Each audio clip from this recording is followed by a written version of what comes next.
Pada saat menekan mata ikan yin yang, dengan dua suara, klik, 8 diagram di belakang takhta menyala, dan sebuah cahaya berkedip. Identitas Ye Chen mundur 2 langkah, tidak merasakan mesin pembunuh, ini hanya untuk menstabilkan langkah.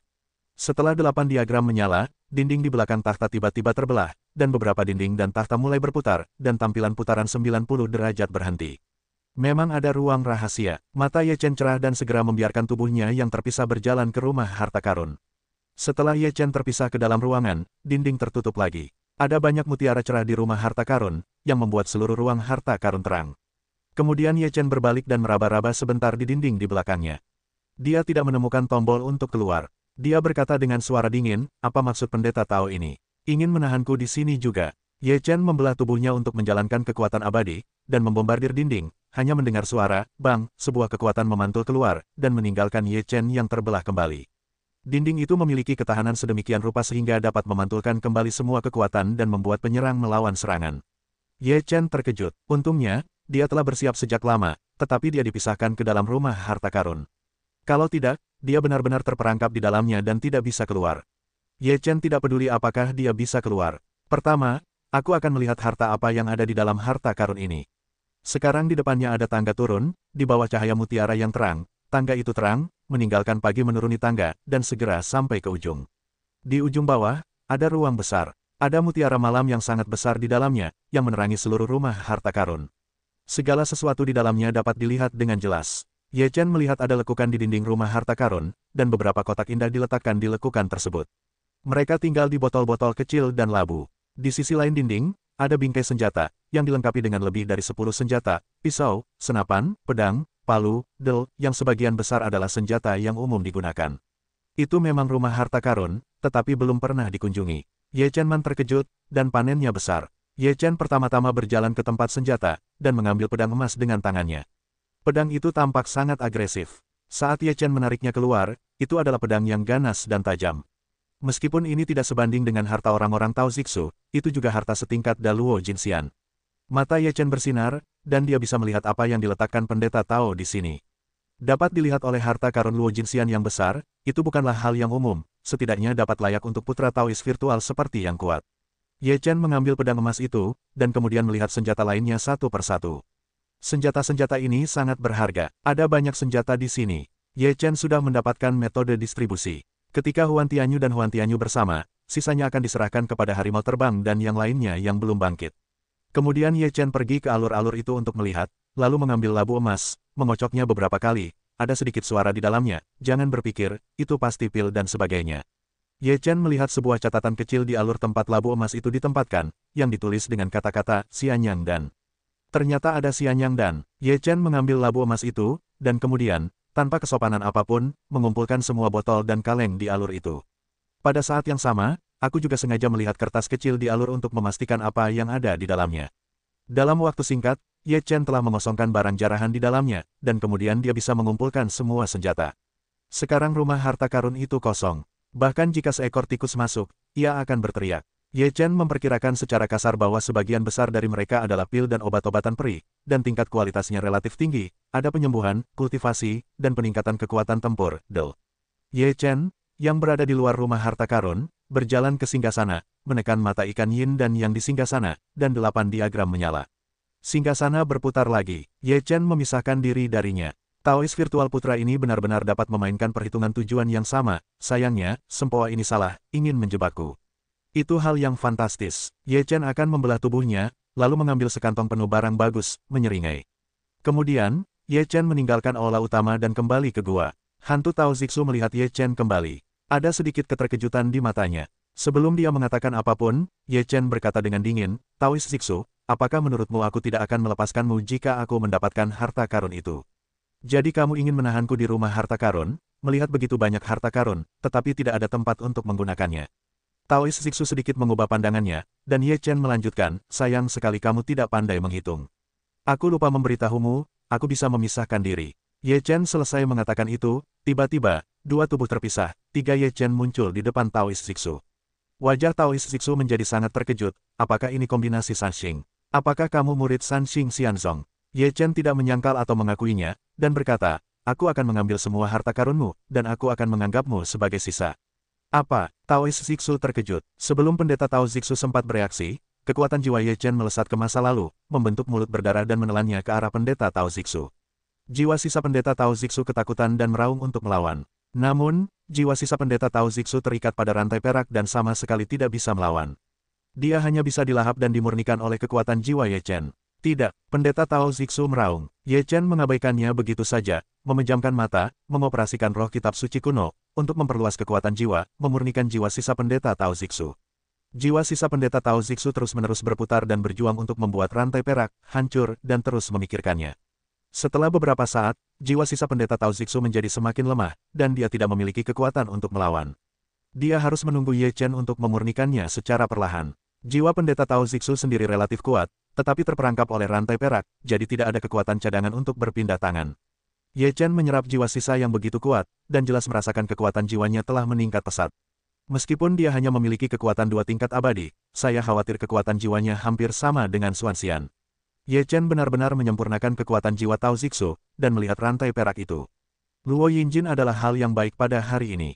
Jika Anda tidak mengambilnya, Anda benar-benar menyesali diri sendiri. Ye Chen dengan hati-hati mengamati rantai perak itu dan menemukan bahwa keempat dinding yang bertatahkan rantai perak itu memiliki pola susunan, yang dengan kuat mengikat rantai perak itu. Selain itu, ada rune kekuatan penekan pada rantai perak itu, jadi setelah dikunci oleh rantai perak itu, tidak mungkin untuk melepaskannya. Ye Chen mengeluarkan pedang emas hijau darah suci, menjalankan Xianli, dan mengayunkan pedangnya ke salah satu dinding. Ada bekas pedang di dinding itu, yang berada di pola susunan itu. Pola susunan itu dihancurkan oleh pedang emas hijau darah suci. Ye Chen membelah 3 pedang secara berurutan dan membelah 3 tempat yang tersisa. Setelah pola susunan itu hancur, Ye Chen menarik rantai perak itu, dan hanya mendengar suara, bang. Salah satu ujung rantai perak itu ditarik keluar dari dinding. Setelah Ye Chen menarik keempat rantai perak itu, dia khawatir. Bagaimana dia bisa mengeluarkan Tianyangzi? Tidak bisakah kamu memotong anggota tubuhmu? Tidak bermoral baginya untuk menghancurkan mayat orang lain. Ye Chen berpikir sejenak, dan akhirnya mencoba memotong perak dan emas Tianluo dengan pedang hijau darah suci. Bang, bang, Ye Chen mencoba beberapa kali, tetapi tidak memotong perak dan emas Tianluo. Hari ini luo perak emas bukanlah bahan abadi biasa, kekerasan dan ketangguhannya tidak biasa. Akhirnya, Ye Chen memilih untuk menghidupkan kembali pedang emas hijau darah suci untuk melihat apakah pedang emas hijau darah suci yang dihidupkan kembali dapat dipotong. Meskipun dikatakan bahwa pedang emas hijau darah suci yang dihidupkan kembali bukanlah keadaan setelah pemulihan total, kekuatannya tidak dapat diremehkan. Ye Chen menjalankan Daluo Paxian Jue, dan mendesak pedang emas hijau darah suci. Pedang emas hijau darah suci tiba-tiba dipenuhi dengan cahaya hijau. Ye Chen juga merasakan bahwa kekuatan abadi di tubuhnya dikonsumsi dengan cepat. Dia menebas perak dan emas Tianluo dengan pedangnya, dan perak dan emas Tianluo hancur dengan sekali klik. Ye Chen melihat perak dan emas Tianluo yang telah dipotong, dan wajahnya penuh dengan kegembiraan. Meskipun terlalu mahal untuk memulihkan pedang emas hijau darah suci, sangat layak menghabiskan sedikit kekuatan abadi untuk mendapatkan begitu banyak perak dan emas Tianluo. Setelah itu, Ye Chen beristirahat sejenak, dan setelah memulihkan kekuatan abadinya, dia menyatukan 3 perak dan emas Tianluo yang tersisa. Setelah pedang emas hijau darah suci yang dihidupkan kembali, dia menebasnya. Bang, terdengar suara renyah, ketiga perak dan emas Tianluo terlepas. Ye Chen menarik napas, lalu duduk untuk beristirahat sejenak. Setelah memulihkan Xianli, dia mengumpulkan perak dan emas Tianluo. Ye Chen menatap tubuh Tianyangzi, ragu-ragu sejenak, dan akhirnya berkata, lupakan saja, biarkan aku menjadi orang yang berhati hangat. Lalu aku akan mengirimmu kembali ke Cunyang Xianzong dan membiarkanmu kembali ke asalmu. Ye Chen juga mengumpulkan tubuh Tianyangzi. Dia berencana untuk menyerahkan tubuh Tianyangzi kepada Cunyang Xianzong saat dia melewati Cunyang Xianzong. Setelah Ye Chen mengumpulkan semuanya, dia berjalan keluar dari gua. Sepertinya tidak perlu pergi ke tempat lain. Tolong beritahu aku untuk pergi ke tempat berkumpul dan menunggu kakak laki-laki dan saudara laki-laki kedua. Setelah Ye Chen berjalan keluar dari gua, dia berkata pada dirinya sendiri dan dengan cepat menghilang.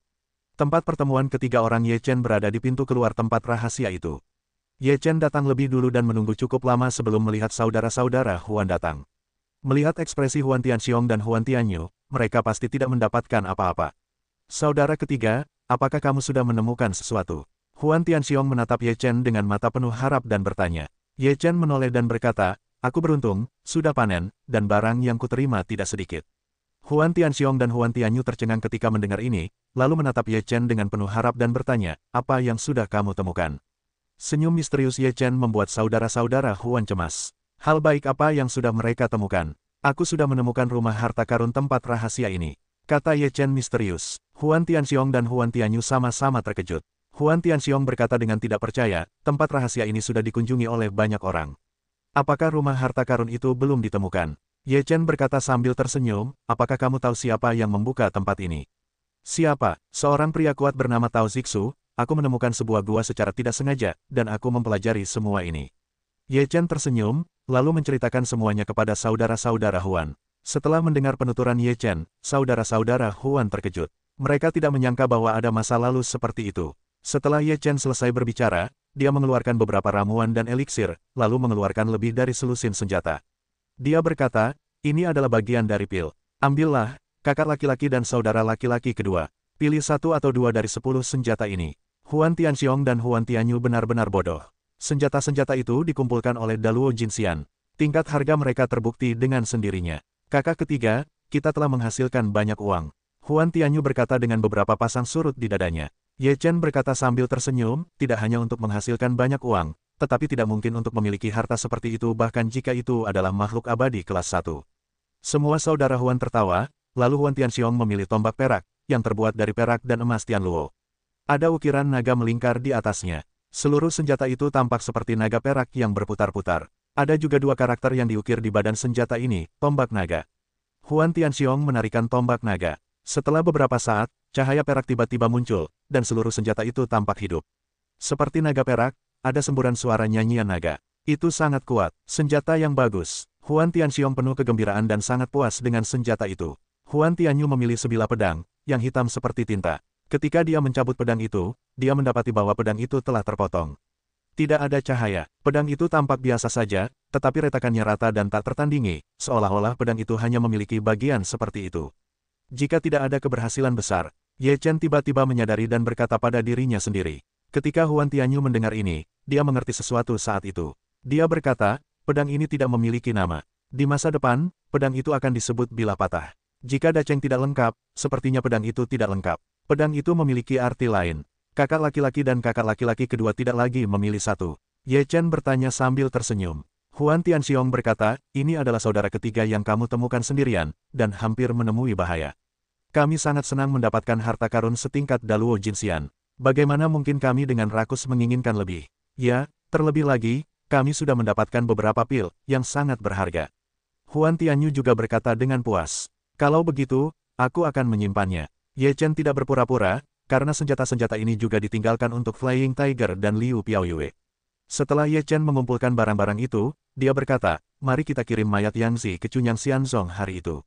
Huan Tianxiong berpikir sejenak dan berkata, mayat ini harus dikirim ke masa lalu, tetapi kita tidak bisa mengekspos diri kita sendiri. Taruh saja di bawah gunung Danyang Xianzong di Cunyang, asalkan kita mengirimkannya. Ye Chen juga memahami pikiran Huan Tianxiong.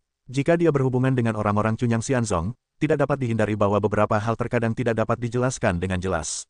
Untuk menghindari lebih banyak masalah, ini adalah pilihan terbaik. Kemudian mereka bertiga meninggalkan tempat rahasia itu bersama-sama. Aku tidak tahu apa yang terjadi dengan Buyang sekarang. Apakah Danyang Zong membuat masalah untuk Buyang? Sekitar 5 hari kemudian, Ye Chen dan ketiga orangnya tiba di sebuah kota kecil dekat Gunung Danyang. Mereka duduk di bar dan minum anggur. Ye Chen tiba-tiba teringat kejadian ini.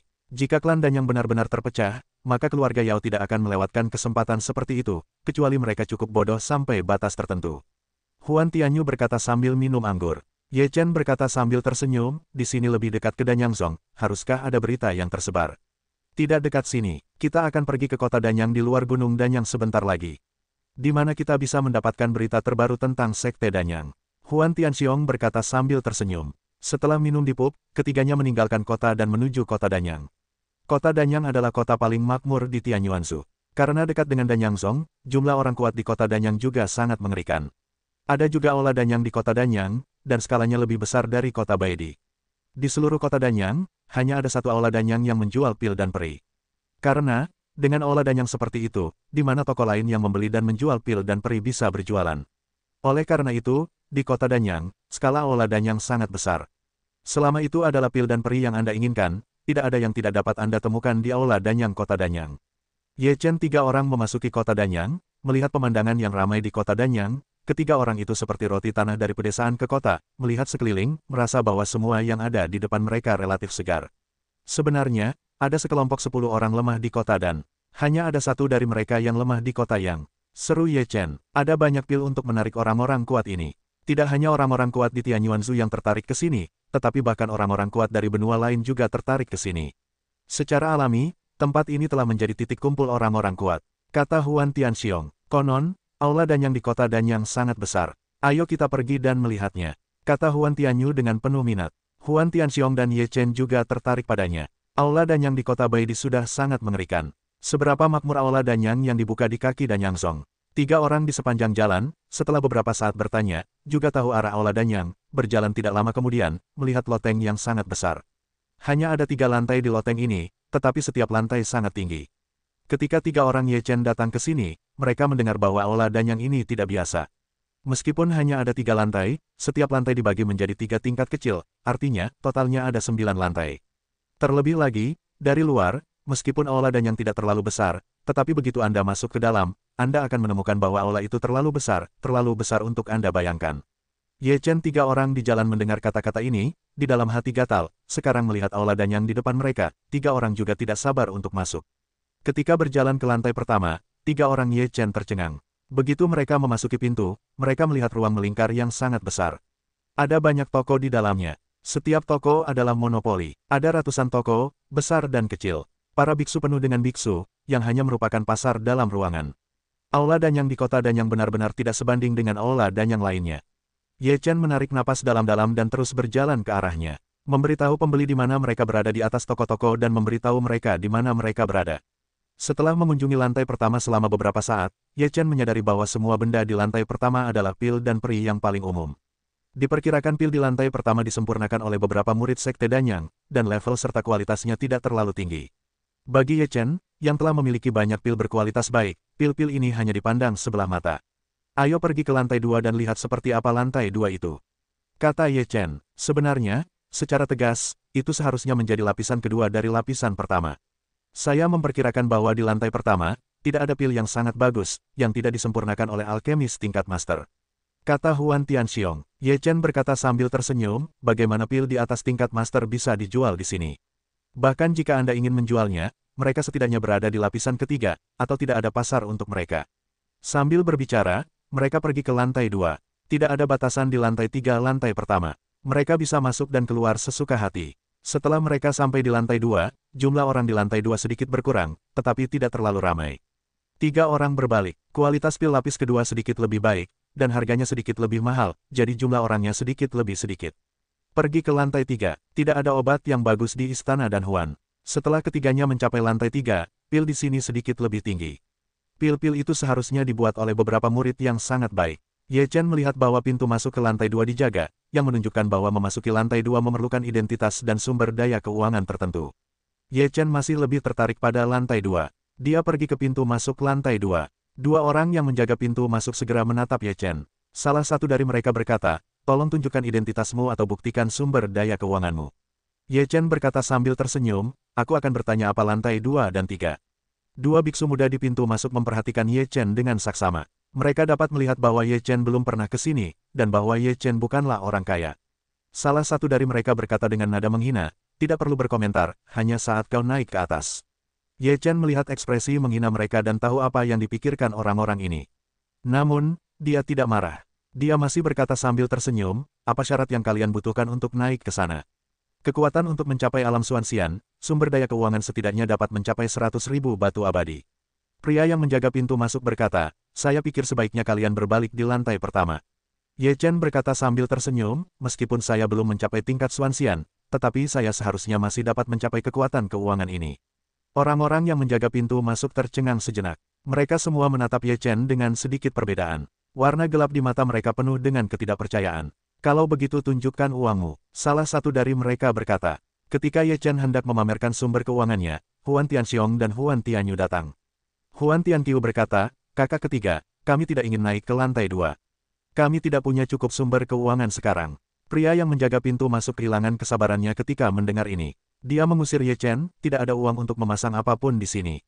Cepat pergi. Ye Chen masih tersenyum lebar, berkata kepada Huan Tianxiong, hari ini kita akan pergi ke lantai 2 untuk melihat-lihat.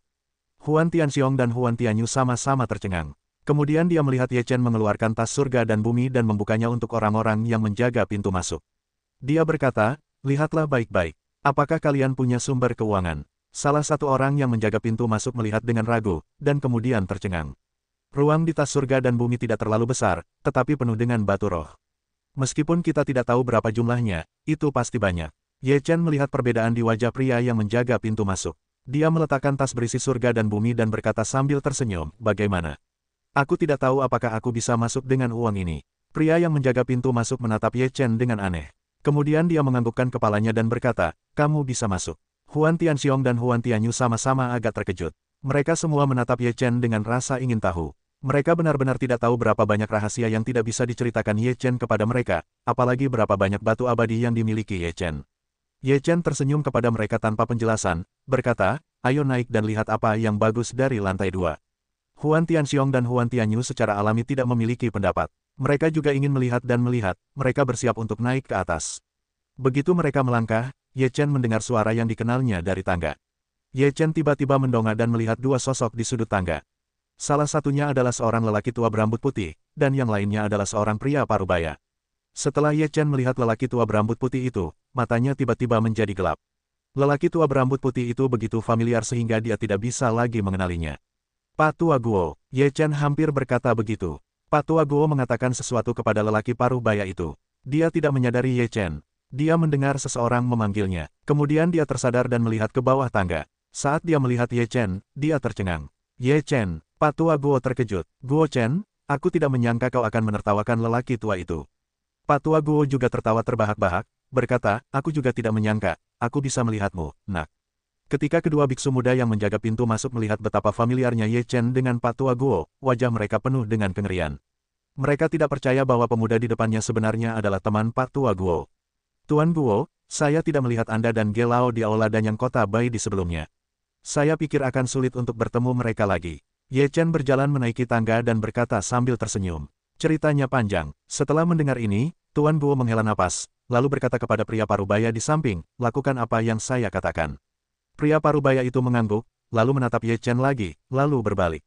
Guo tua menatap Ye Chen dan saudara Huan di belakang Ye Chen dan berkata, ikutlah dengan saya.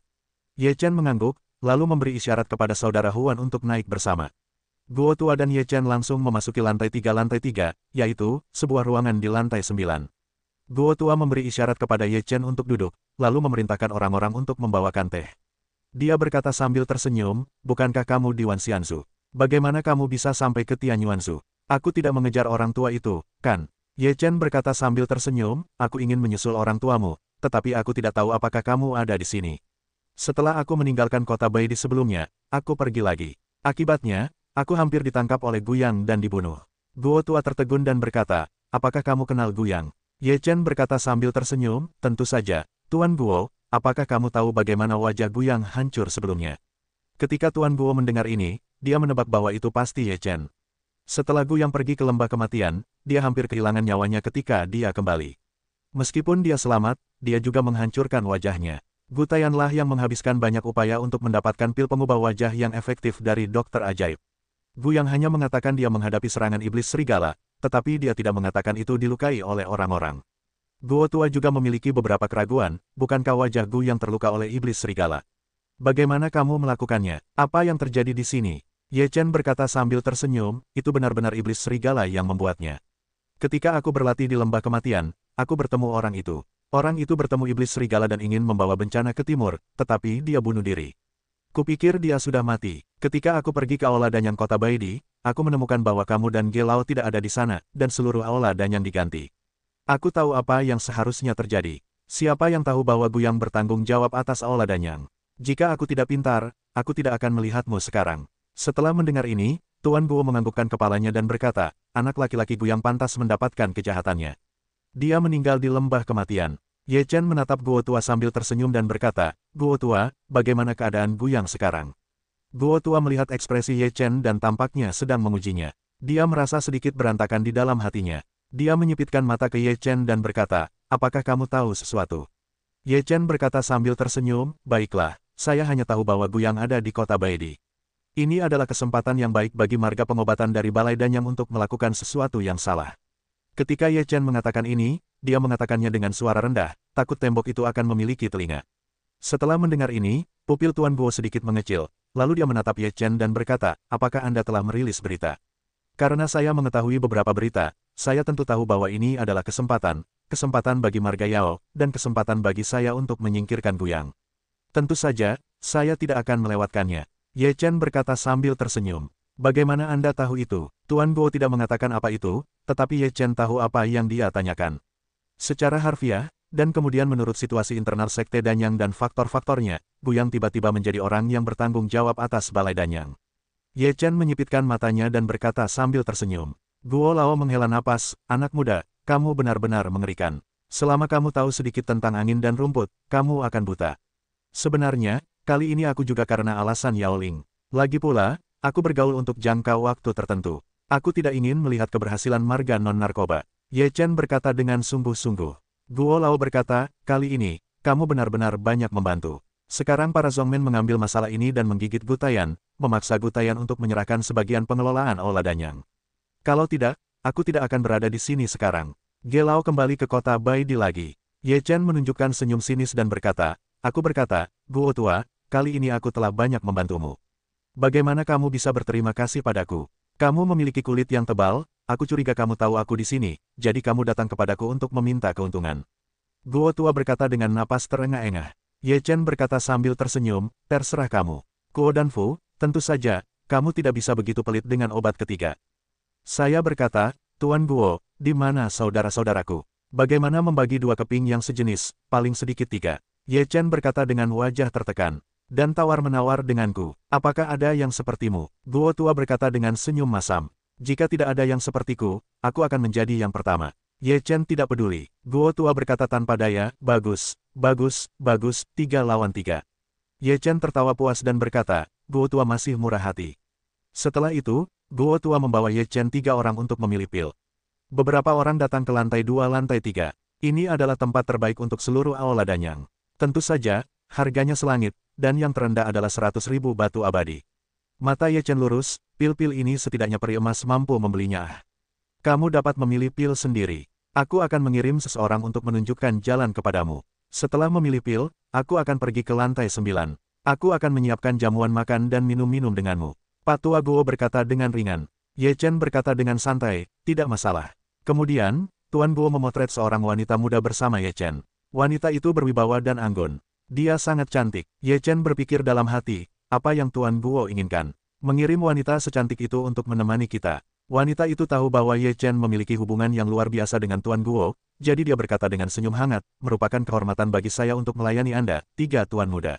Apakah orang-orang yang datang ke level ini mendapatkan perlakuan seperti itu? Ye Chen mendengarkan nada bicara wanita itu dan bertanya dengan rasa ingin tahu. Wanita itu tersenyum lembut dan menawan. Tampaknya senyum menawan ini dilatih secara khusus. Hanya mereka yang merasa bahwa mereka adalah VIP di Aula Danyang yang akan ditemani oleh orang-orang istimewa. Kata wanita itu sambil tersenyum. Ye Chen dengan jelas mengangguk, yang berarti bahwa mereka sekarang menikmati perlakuan tingkat VIP klan Danyang. Tolong biarkan wanita cantik itu memimpin jalan. Kami tidak tahu banyak tentang hal itu di sini. Bagaimanapun, kami sangat sibuk sekarang. Mari kita perkenalkan satu persatu. Jika kita melihatnya, kami akan memberi tahu Anda. Ye Chen berkata sambil tersenyum. Baiklah, silakan ikut dengan saya. Wanita itu memberi isyarat untuk mengundang. Setelah Ye Chen dan saudara-saudara Huan melangkah, wanita itu mengikuti. Huan Tianyu berbisik di telinga Ye Chen dan berkata, saya berkata 3 saudara muda, saya tidak menyangka bahwa Anda masih memiliki kenalan di sini, tetapi juga orang yang bertanggung jawab atas Aula Danyang. Anda benar-benar cukup baik, saya telah meyakinkan Anda, kakak laki-laki. Petik 2, bahkan Xuanxian tidak mampu membeli pil di sini. Kita dapat minum 9 pil sesuka hati. Benar-benar menguntungkan. Surga Huan juga menunjukkan senyum pencuri itu. Pil di sini tidak ada apa-apanya. Pil Tao Zixu tidak lebih buruk dari ini, tetapi tidak diminum dengan cuma-cuma. Kata Ye Chen sambil tersenyum. Huan Tianxiong dan Huan Tianyu sama-sama pencuri dan pencuri. Karena mereka menyembah saudara-saudara mereka dengan Ye Chen, manfaatnya datang silih berganti. Setiap kali si cantik di samping pergi ke toko, dia akan memperkenalkannya dengan saksama. Ketiga Ye Chen mendengarkan dengan saksama. Meskipun mereka tidak dapat menggunakan beberapa pil, tidak salah untuk mengetahui lebih banyak pil dan mengetahui fungsi beberapa pil. Mereka memiliki pengalaman yang panjang. Meskipun lantai 8 sangat besar, tidak banyak toko. Hanya ada beberapa lusin saja. Setelah beberapa saat, Ye Chen masing-masing meminum 3 pil, yang semuanya adalah pil yang dapat digunakan pada saat kritis. Setelah memilih pil, Ye Chen dan ketiga orangnya pergi ke lantai 9. Setelah mencapai lantai 9, Tuan Guo sudah menunggu mereka. Di sebuah ruangan kecil, ada meja berisi makanan lezat, dan aroma obat samar-samar tercium. Mata Ye Chen tiba-tiba berbinar dan berkata, "Saya katakan, Tuan Guo, ini bukan milik Anda diet obat keluarga Danyang, benar?" Tuan Guo membelai jenggotnya dan berkata sambil tersenyum, "Ya, ini adalah makanan obat. Setiap hidangan dibuat dari pil yang dimurnikan dan ditambahkan ke dalam hidangan. Anggurnya juga merupakan anggur obat. Sekte Danyang adalah sekte Danyang. Hanya sekte Danyang yang mampu makan seperti ini." Huan Tianyu juga berseru, "Tidak ada apa-apanya. Di Danyang Zong, makanan obat sangat umum." Tuan Guo berkata dengan ringan dan berkata, "Tetapi makanan obat yang disiapkan untuk Anda hari ini bukanlah makanan obat biasa. Dimasak dengan obat dan berkualitas tinggi, yang baik untuk kesehatan Anda. Jika kamu memiliki penyakit dan luka tersembunyi di tubuhmu, kamu akan jauh lebih baik setelah minum obat ini." Guo tua hampir menepuk dadanya dan berkata, Ye Chen dan ketiganya duduk, dan kemudian tidak sabar untuk makan beberapa suap. Tidak hanya rasanya yang sangat enak, setelah makan, dapat merasakan obat yang sangat kuat dalam gerakan tubuh, ini sama sekali tidak dapat dimakan di luar. Ye Chen, Huan Tianxiong dan Huan Tianyu semuanya sangat terkejut. Jika kamu dapat minum pil seperti itu setiap hari, tubuhmu akan menjadi kotak obat. Jika kamu terluka nanti, kamu tidak perlu pil sama sekali. Kamu dapat menyembuhkan dirimu sendiri di dalam tubuhmu. Guo tua melihat ekspresi mereka dan berkata sambil tersenyum, "Ayo, minumlah. Kamu pasti akan menyukainya." Gelas anggur ketiga orang Ye Chen sudah penuh dengan anggur. Ketika mereka semua mengangkatnya, mereka disentuh oleh Tuan Guo, dan kemudian meminumnya. Pada saat minum anggur ini, Ye Chen merasakan darah di tubuhnya mendidih, dan dia merasa hangat dan nyaman. Setelah Ye Chen menyadarinya, dia menertawakan Guo tua dan berkata, "Aku bilang, apakah ada anggur obat? Berikan aku sedikit untuk dibawa pulang." Guo tua memutar matanya dan berkata, "Aku tahu bahwa jika kamu minum, kamu pasti ingin membawanya pulang. Aku sudah menyiapkannya untukmu. Saat kamu pergi, aku akan meminta seseorang untuk membawakannya untukmu." Tuan Guo masih murah hati. Ye Chen tertawa, lalu berkata dengan sungguh-sungguh, "Tuan Guo, kamu tidak akan mengundang kami makan malam hari ini. Masih begitu murah hati. Jika ada yang salah, katakan saja." Guo tua berkata sambil tersenyum, "Anak muda, kamu adalah cacing gelang di perut orang lain, tidak ada yang bisa disembunyikan darimu." Tuan Guo berkata, lalu menghela napas dan melanjutkan, "Karena kamu sudah tahu kontradiksi antara marga obat dan marga non-obat dari klan Danyang, aku akan memberitahumu. Meskipun kamu belum sepenuhnya merobek kulitnya, pada dasarnya kulitnya mulai kaku. Gutayan, Guyang, telah dieksekusi. Ini adalah ulah Gutayan sendiri. Orang tua Gutayan benar-benar kejam. Dia bisa lolos begitu saja. Sekarang, meskipun kita mengatakan bahwa marga non-obat telah menderita kerugian untuk sementara waktu, kekuatan marga non-obat saat ini juga sangat penting. Jika tidak ada dokter ajaib dan dokter dukun untuk mendukung marga obat, marga non-obat mungkin telah merobek kulit. Bagaimana sikap dokter ajaib dan dukun itu? Saya pikir nama keluarga non-kedokteran juga pasti berusaha untuk memenangkan hati dokter ajaib dan dukun itu, kan? Mereka juga tidak memiliki nama keluarga kedokteran. Mereka memiliki kesamaan dalam hal minat." Ye Chen menyesap anggur dan berkata dengan tenang. Guo Laodao berkata, "Ada hubungan yang hebat antara dokter ajaib dan dukun dan nama keluarga Yao. Tidak mungkin nama keluarga non-kedokteran ingin memenangkan hati mereka. Tetapi karena mereka tidak bisa, nama keluarga non-kedokteran pasti akan mencoba mengambil tindakan lain." Ye Chen juga memiliki penilaian seperti itu sebelumnya. Sekarang Guo tua telah mengatakannya. Pasti ada yang salah. Jadi, nama keluarga non-kedokteran sudah mulai bertindak. Ye Chen bertanya dengan ragu-ragu. Guo berkata, "Sekarang dokter dan wanita itu tertutup. Tidak ada yang tahu di mana dia berada. Seseorang menyerang lembah sebelumnya, tetapi dokter itu tidak ada di lembah. Meskipun tidak ada yang salah dengan dokter itu, serangan itu pasti terkait dengan nama keluarga non-kedokteran. Kemudian, murid dukun itu diserang oleh orang lain. Untungnya, selalu ada seseorang yang melindunginya saat dia tidak bisa menggunakan obat. Dia lolos dari bencana ini. Jika dia tidak memulai dengan obat, dia secara alami menentang dukun itu." Ketika Ye Chen mendengar ini, dia terkejut. Keberanian orang yang bermarga non-obat itu benar-benar besar. Dia bahkan mulai menyerang dokter ajaib dan dukun itu. Apa karakter dokter ajaib dan dukun itu? Jika Anda membuka mulut, akan ada banyak orang kuat yang bersedia memperjuangkannya. Bahkan Luo Jinxian yang hebat dapat menggunakannya. Jika dokter ajaib dan dukun itu marah, konsekuensinya akan sangat serius. Apa reaksi dokter ajaib dan dukun itu? Ye Chen sangat penasaran, dua orang yang mereka temui ini, tidak pandai berbasa-basi. Yang lain diganggu sampai kepala, jika mereka tidak melawan, itu benar-benar bukan karakter mereka.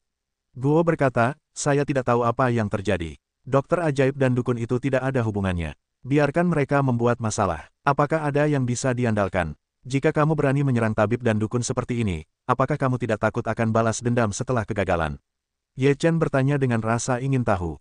Guo tua berkata, ada banyak ahli alkimia di sini, jadi mereka cukup percaya diri. Kontradiksi internal Sekte Danyang bukan 1 atau 2 hari. Keluarga non-obat telah merekrut dan merekrut banyak orang kuat secara rahasia, jadi kali ini mereka memiliki tingkat kepastian tertentu sebelum mereka berani mencabik-cabik kulit mereka dengan keluarga Yao.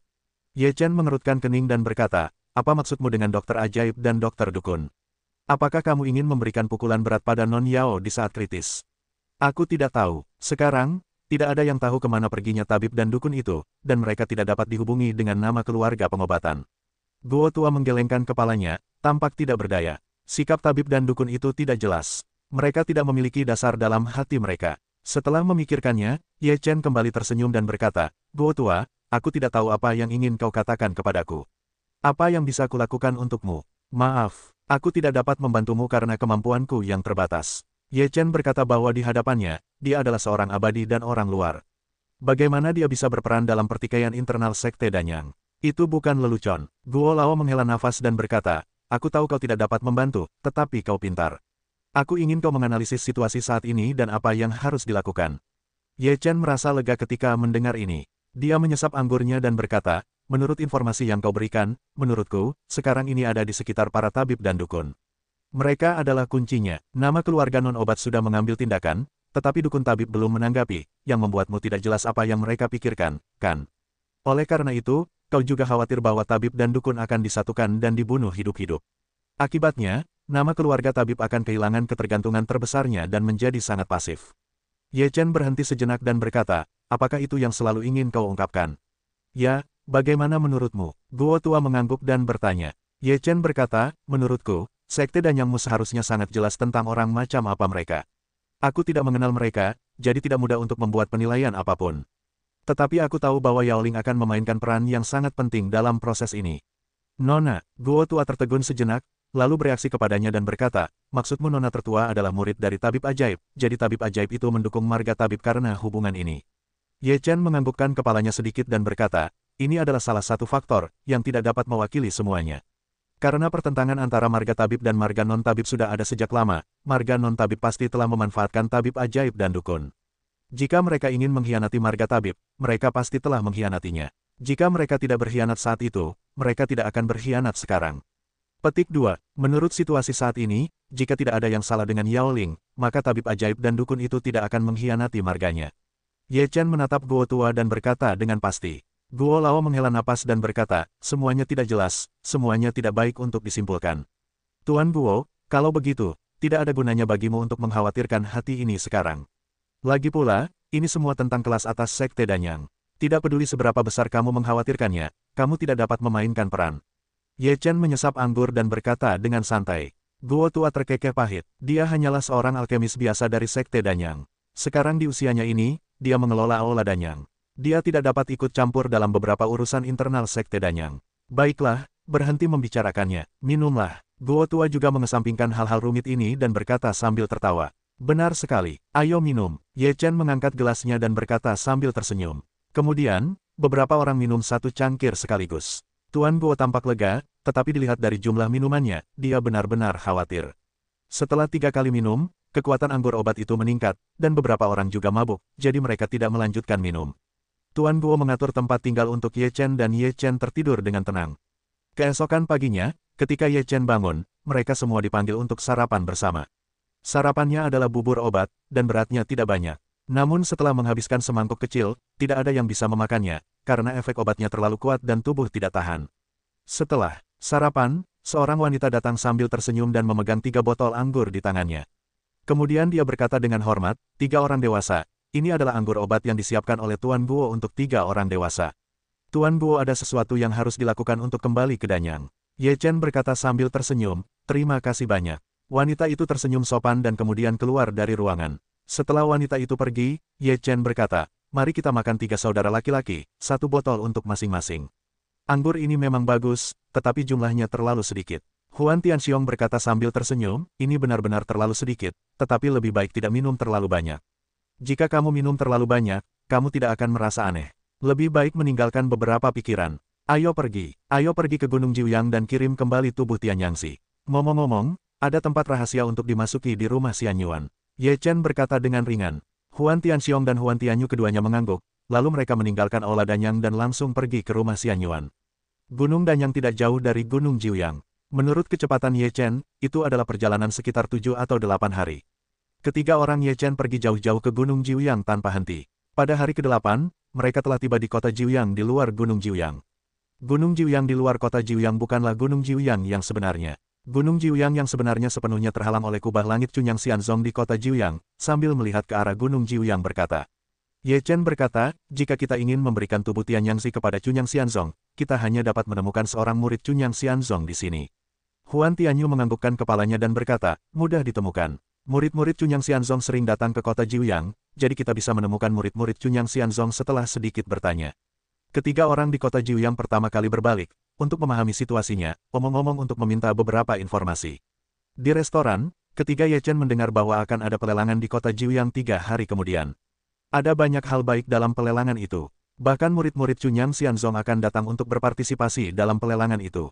Mendengar berita ini, ketiga orang Ye Chen semuanya tertawa. Karena semua murid Cunyang Xianzong telah kembali, segalanya akan menjadi lebih mudah. Tentu saja, ada banyak orang yang datang ke Pekan Raya untuk melihat nilai seluruh Pekan Raya itu. Ye Chen dan ketiga orangnya juga pergi untuk mempelajari tentang pelelangan itu.